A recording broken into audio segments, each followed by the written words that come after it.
अस्सलाम व्यूअर्स, आप देख रहे हैं मेरा ऑफिशियल यूट्यूब चैनल। मैं हूँ यशवीन जमाल। नाज़रीन, जैसा कि आप जानते हैं कि जब हम बात करते हैं क्रिकेट की, तो पाकिस्तानी जो हम लोग हैं, हमारे जो अवाम हैं, क्रिकेट जो है वो एक मैटर ऑफ एडिक्शन है।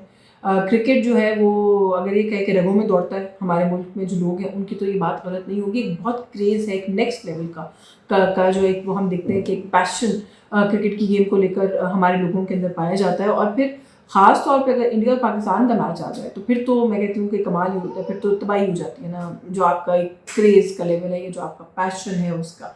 अच्छा, फॉर द लॉन्गेस्ट टाइम हमारी जो टीम है, पाकिस्तान की क्रिकेट की टीम, उसने हमारे लोगों का वो जो जज्बा है या जो लोगों को एक पसीराई देते हैं या अप्रिसिएशन देते हैं, उसका मान रखा। बट अब for the longest time after that, अब बहुत अरसा बीत चुका है कि तरस गए हमारे जो अवाम है, जो हमारे वो लोग हैं जो कि बहुत डाई हार्ड क्रिकेट लवर्स हैं, कि शायद कोई अच्छी खबर इस फ्रंट से भी आ जाए। सो एक ज़माना था कि जब हमारे पास बहुतात थी, हमारे पास इतने सुपरस्टार्स थे कि समझ नहीं आता था कि किसको बिठाएं और किसको खिलाएं।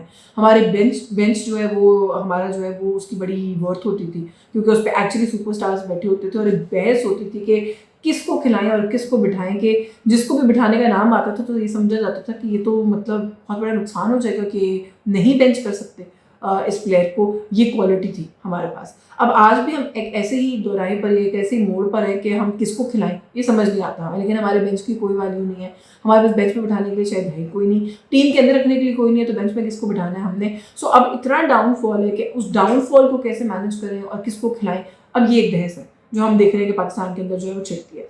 अच्छा, फिर मसाइल बहुत हैं हमारे, लेकिन एक मसला ये कि जो हम डरे हुए, सहमे हुए, खौफज़दा, इंटिमिडेटेड हैं भारत से।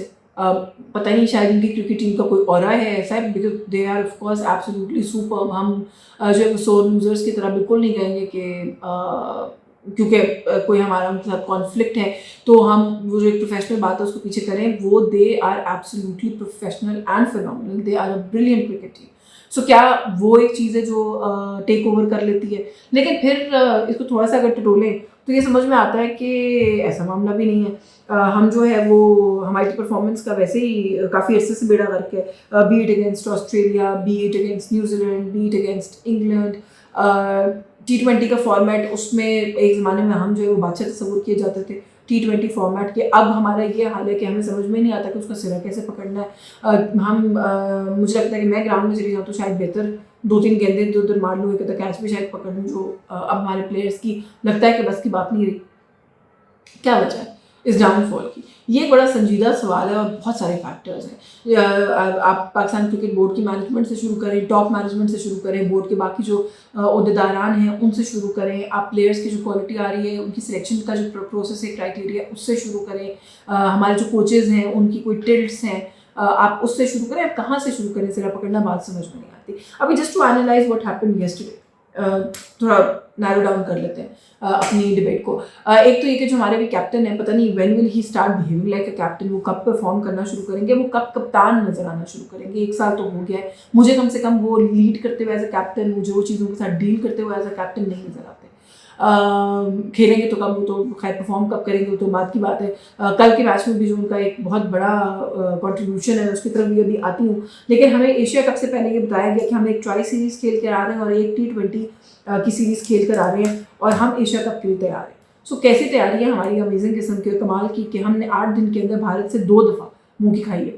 और कल का जो मैच है जब वो शुरू हुआ तो ऐसा लगा कि एक अच्छी उसके ऊपर हमने पिकअप कर लिया, एक अच्छी पेस है। हमारा रन रेट शुरू में 9+ जा रहा था, बड़ा मुराल बुलंद हो गया। मैंने कहा कि चलो यार तुक्का ही सही, लेकिन आज लग जाएगा। फिर हमने देखा कि पहले तो ये कि हम अर्ली सेलिब्रेशन हम शुरू में एग्रेसिव हो जाते हैं, जहाँ नहीं होना होता खेल के लिए एग्रेसिव हो। भाई आप उछलने में, कूदने में, जेस्चर्स देने में पता नहीं क्यों एग्रेसिव हो जाते हैं।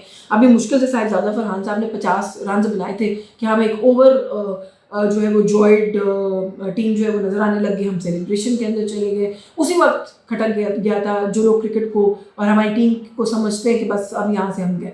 पहली इनिंग भी पूरी नहीं ख़त्म हुई थी कि हम लोगों ने नाचना कूदना शुरू कर दिया। और फिर उसके बाद हमने वही देखा कि जो हुआ, बड़े आराम से 200 तक जो है वो हम जा सकते थे, हमने 170 के ऊपर जाके ब्रेक लगा दी।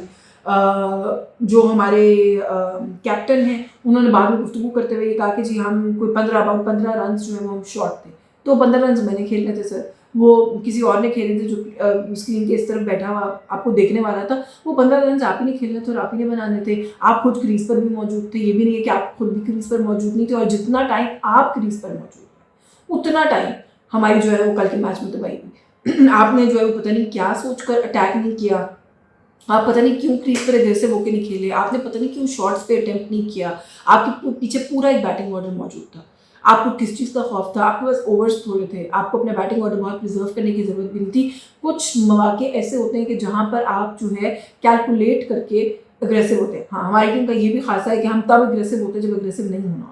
हम तब अटैक में जाते हैं जब पीछे हमारे पास कोई बचा ही नहीं होता खेलने के लिए, कोई बैटर नहीं होता लाइन में। होते भी दो जो है वो बॉलर्स होते हैं जिनको बल्ला पकड़ना नहीं आता। जब वो रह जाते हैं फिर हम अटैक में चले जाते हैं, जो बैट्समैन होता है या बैटर होता है वो आउट हो जाता है और फिर हम बैट के मुंह देख रहे होते हैं। लेकिन कल हमारे पास वो मार्जिन था, हमने उस मार्जिन को यूज़ नहीं किया। आई डोंट नो कि व्हाट वर वी थिंकिंग। अच्छा, फिर एक सवाल सलमान आगा साहब के बारे में ये ज़रूर जहन में आता है कि क्या अगर T20 में अगर कैप्टन ना होते तो क्या इस फॉर्मेट में T20 की उनकी जगह भी बनती थी कि नहीं बनती थी?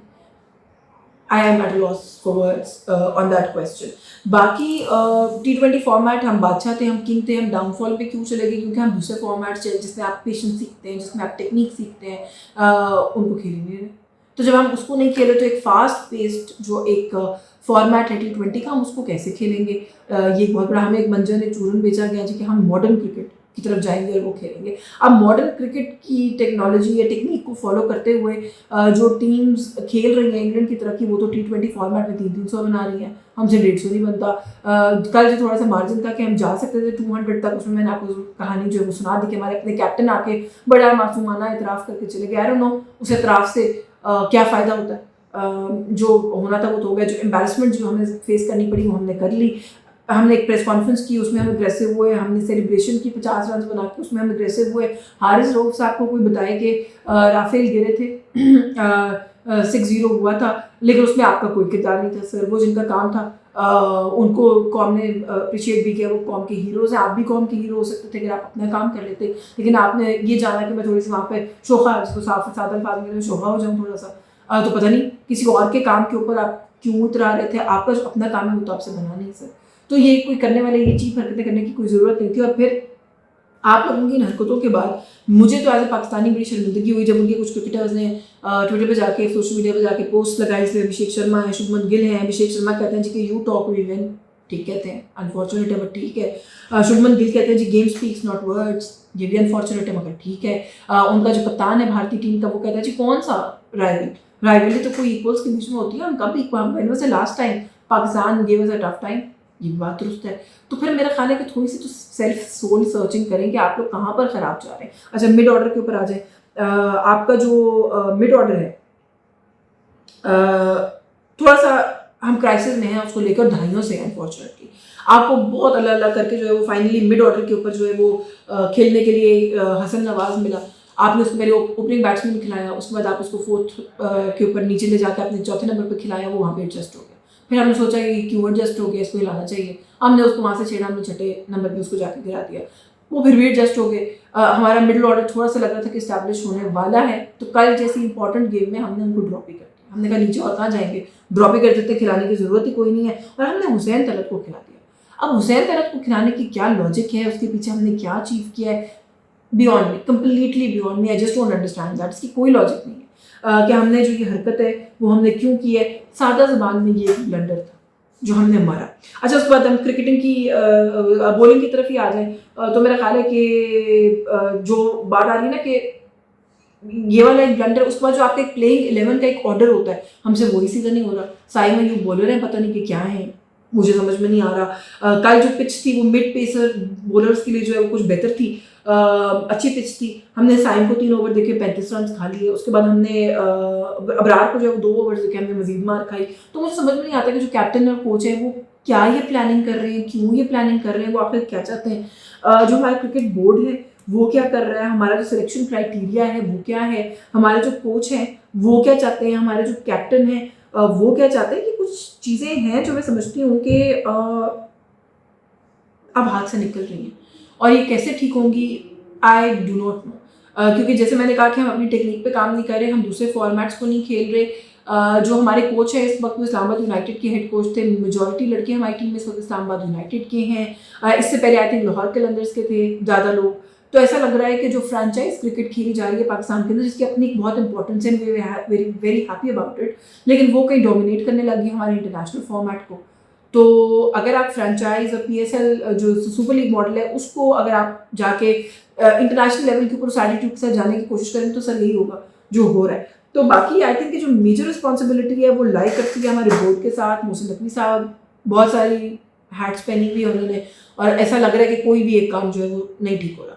और क्रिकेट का तो खैर जो बेड़ा गर्क हो चुका है, मेरा ख्याल है कि मैंने किसी का पोस्ट देखा था, आई डोंट नो कोई स्टार थे, मेरे जहन से नाम निकल गया, लेकिन मैं शायद एग्री करती हूँ उस बात से कि इंसानों को 1 साल की ब्रेक दे के इनको ग्राउंड करके पूरा 1 साल ट्रेन करें, सारे मैचेस कैंसिल कर दें, शर्मिंदगी से हमें बचा लें। क्योंकि किसी पॉइंट पे हमें ये लगा कि ओमान भी अपने से तगड़ी टीमों से जीत जाएगा, लेकिन हमें खुद पे ही कॉन्फिडेंस नहीं रहा कि हम जीत सकते हैं। बाकी एशिया कप की कहानी है कि हम फिर उसी कैलकुलेशन में पड़ गए कि अगर हम पता नहीं बांग्लादेश से जीत जाएंगे एक मैच, श्रीलंका से हार जाएंगे दूसरा मैच, तो पता नहीं क्या होगा।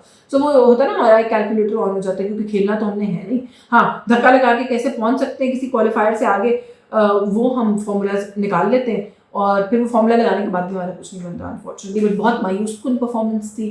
जो रवैया है पिच के ऊपर स्टेडियम के अंदर हमारे क्रिकेटर्स का वो शेमफुल है। हमारे क्रिकेटर्स की जो परफॉर्मेंस है वो 0 है। बोर्ड जो है वो पता नहीं हैप डिसीजंस कर रहा है। रिजवान को आपने निकाल दिया, बाबर को आपने निकाल दिया, अब आप उनको वापस भी नहीं ला सकते, कुछ अजीब हो जाएगा। निकाला क्यों? निकाला तो रिप्लेसमेंट कौन सी लेकर आए?